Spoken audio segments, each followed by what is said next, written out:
Thanks very much for joining us. In case you hadn't noticed, it's an election year, and as we like to do, we're going to be periodically stepping back from the polls to give you some informed analysis of what's going on in local politics with some of the city's smartest political reporters. And this week, that means our guests are, from left to right on your screen, Kelly Garrity, political reporter for the Boston Globe. Welcome, Kelly. And Dumcius, editor of the daily Massterlist newsletter, where a column by yours truly appears every week. You can sign up for that free online. Gin, welcome to you.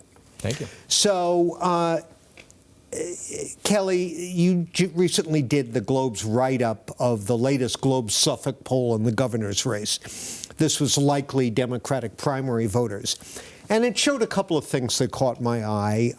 Yet another poll showing a wide lead for Senator Ed Markey over Congressman Seth Moulton, although Markey continues to poll under 50% support, which is usually a little bit of a red flag for an incumbent. But get this, only 26% said that the candidate's age would influence their vote. 68% said age had little or no impact. Well, since Moulton has placed the generation gap with Markey at the center of his campaign, isn't that kind of problematic for Seth Moulton? I mean, I think it's a sign that voters are looking for more than just that one single issue, more than just the candidate's age. In this case, Markey's age. He's 79. He's going to be 80 by the time he's on the ballot, but it doesn't really seem like that is shifting very many Democratic primary voters. So now Moulton has kind of the next 5 months or so to figure out if there's some other argument that voters are responding to that could actually kind of shift more support towards him. Hey, what happened here? Less than 2 years ago, right around this time of year, if I recall correctly, the furor over Joe Biden's age was exploding out of control. Has that, again, do you think that that has sort of spent itself somehow, or? Well, I think the context for that was Trump, right, and the return of Trump.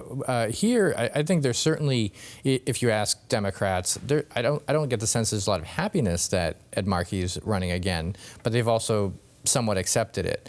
And, you know, I think we'll see in November what, in the primary in September, we'll see what happens. But we can't forget about John Deaton from the GOP. On GOP side, he's running, and he's clearly trying to make a moderate case, or as moderate a case as he can to take out Markey in November. Well, meanwhile, a super PAC that's supporting Moulton, I believe it's a super PAC, is running TV ads hammering away at the age issue with a fake doctor saying the prescription is to get someone younger.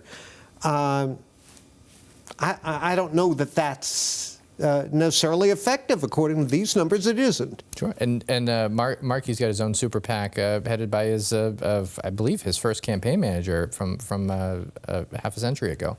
And that super PAC is taking aim at Moulton and some progressive views that Moulton claims to hold. 50-point bonus question before we take our break.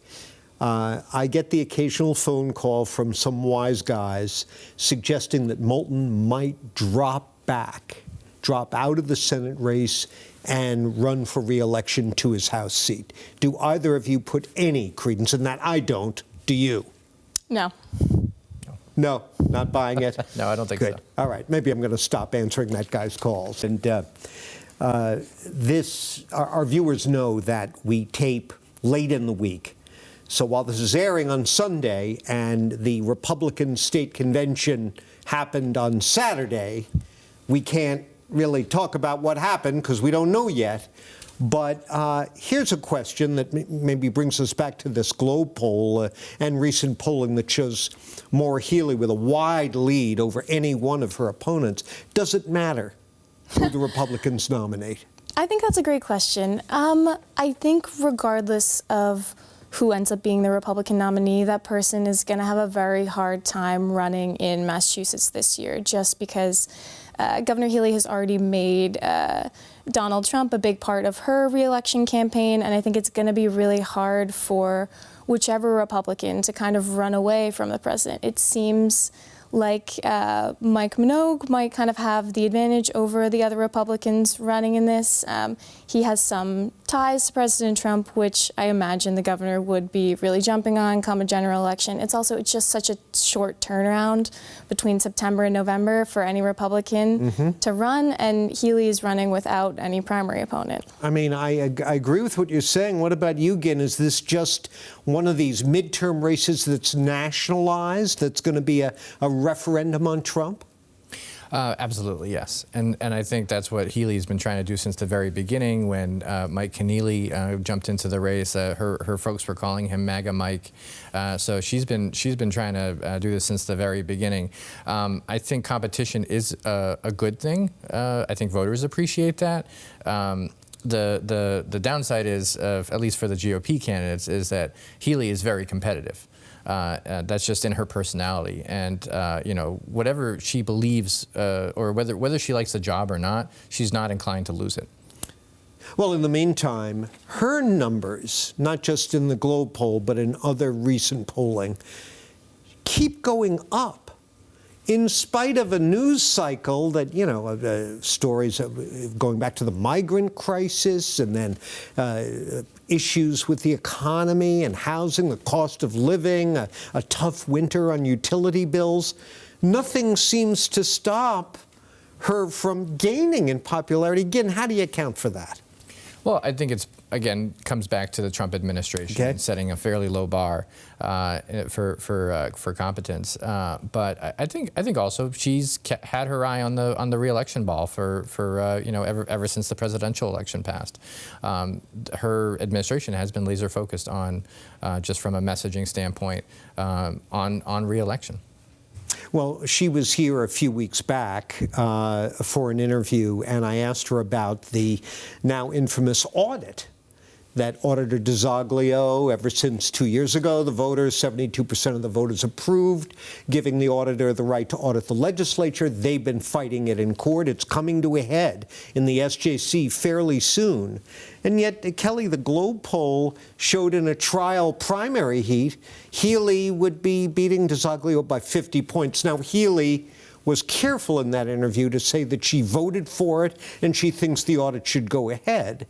So again, maybe that's a sign of her own political cleverness. Yeah, and I do think when it comes to some of the head-to-heads against other constitutional officers or statewide officers, Governor Healey has pretty wide name recognition compared to even the lieutenant governor, the auditor. Even though she's in the press a lot, people don't necessarily know much about her beyond that she wants to audit the legislature. And while people support that, they don't necessarily know how they would want to vote in actual Democratic primary. That doesn't mean they want you to be governor. Right. Well, listen, thank you both. It's never a dull moment here. We'll look forward to having you back again in a couple months to assess where we are at that point, when we can all show off our early summer tans at that point. How's that sound? Sounds great. Good. Thank you both very much. Gin, Kelly, appreciate it.